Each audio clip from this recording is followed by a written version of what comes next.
ప్రజలకు మెరుగైన పోలీస్ సేవలను అందించడంతో పాటు శాంతి భద్రతలను పటిష్టంగా అమలు చేసే ప్రక్రియలో హైదరాబాద్ పోలీస్ కమిషనర్ సజ్జనర్ సరికొత్తగా దిశానిర్దేశం కార్యక్రమానికి శ్రీకారం చుట్టారు.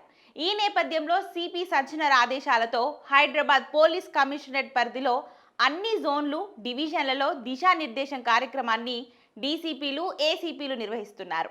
ఈ కార్యక్రమంలో పోలీస్ అధికారులు వృత్తిపరమైన నైపుణ్యంతో నిర్వహించాల్సిన విధులతో పాటు పోలీస్ ప్రతిష్టను మరింతగా పెంచే అంశాలను ఉన్నతాధికారులు కింది స్థాయి అధికారులకు వివరిస్తున్నారు. ప్రతి పోలీస్ ఆఫీసర్, సిబ్బంది నిర్వహించే విధులు, డ్యూటీలో వారి ప్రవర్తన మొత్తం పోలీస్ శాఖను ప్రతిబింబిస్తుందని అధికారులు స్పష్టం చేస్తున్నారు. దీంతో పోలీసులు ఆన్ డ్యూటీలో ఉన్న, ఆఫ్ డ్యూటీలో ఉన్న పోలీస్ ప్రతిష్టకు భంగం కలగకుండా నడుచుకోవాలని అధికారులు సూచిస్తున్నారు. ప్రజలతో కలిసి పనిచేస్తూ శాంతి భద్రతలను సమర్థవంతంగా నిర్వహించాలని చెప్తున్నారు.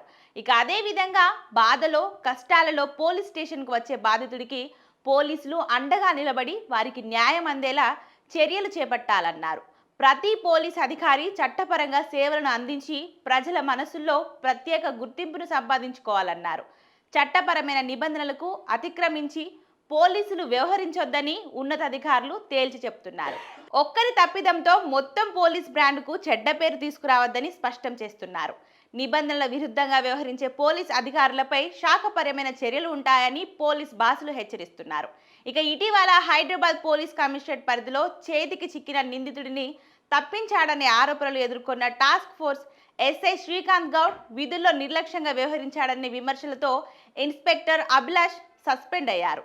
విధుల్లో నిర్లక్ష్యంపై ఓ ఏసీపీని కూడా అటాచ్ చేసి సంఘటనను వెలుగులోకి వచ్చిన విషయం తెలిసిందే. అదేవిధంగా చాలా మంది పోలీసులు ట్రాఫిక్ రూల్స్ కూడా పాటించడం లేదని పోలీస్ బాసులు దృష్టికి వచ్చిందని విశ్వసనీయ సమాచారం.